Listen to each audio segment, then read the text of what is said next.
In this video, we're going to talk about the abbreviations ETC, IE, and EG and how a lot of Americans get them wrong. They're based off of Latin words. Basically, ETC, which a lot of people will misspell as ECT, and all these have periods involved. So ETC has a period at the end of ETC. IE has a period off of after both I and E, and EG have appeared off of E and G. Each one is two words. Etc.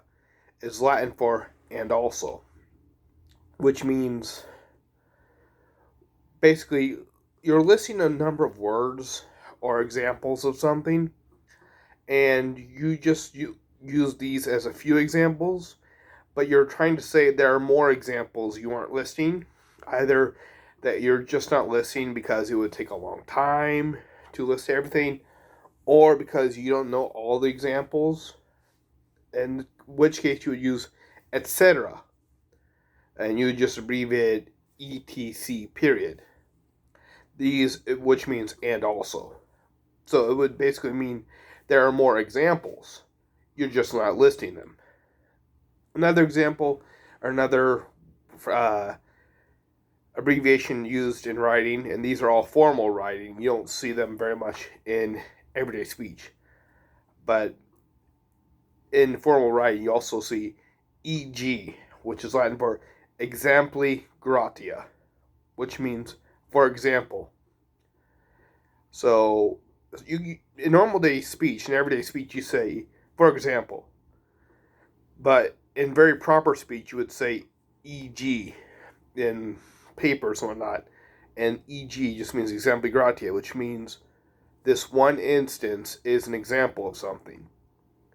The final abbreviation we're talking about is IE, which means id est, which means that is, which means what you're talking about is specifically what follows IE.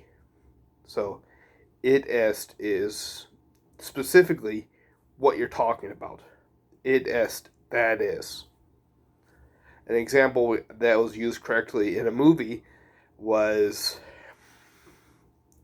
they were talking about, have you ever worked a day in your life? And this woman, the female actress, her character said, I have a degree from Harvard or something like that. And so this other individual who maybe graduated from high school, who basically had to work several hours a day, basically said, because she said IE earlier, so in order to imitate her, he said IE no. So that was an example when it was used correctly, because IE in that case meant no, it is no. So in other words, he was saying that is no. I mean, you have not worked a day in your life. That was an example of when it was used correctly. A lot of Americans get these abbreviations wrong, but basically that was the example of ETC, etc., EG, exempli gratia, and IE, id est.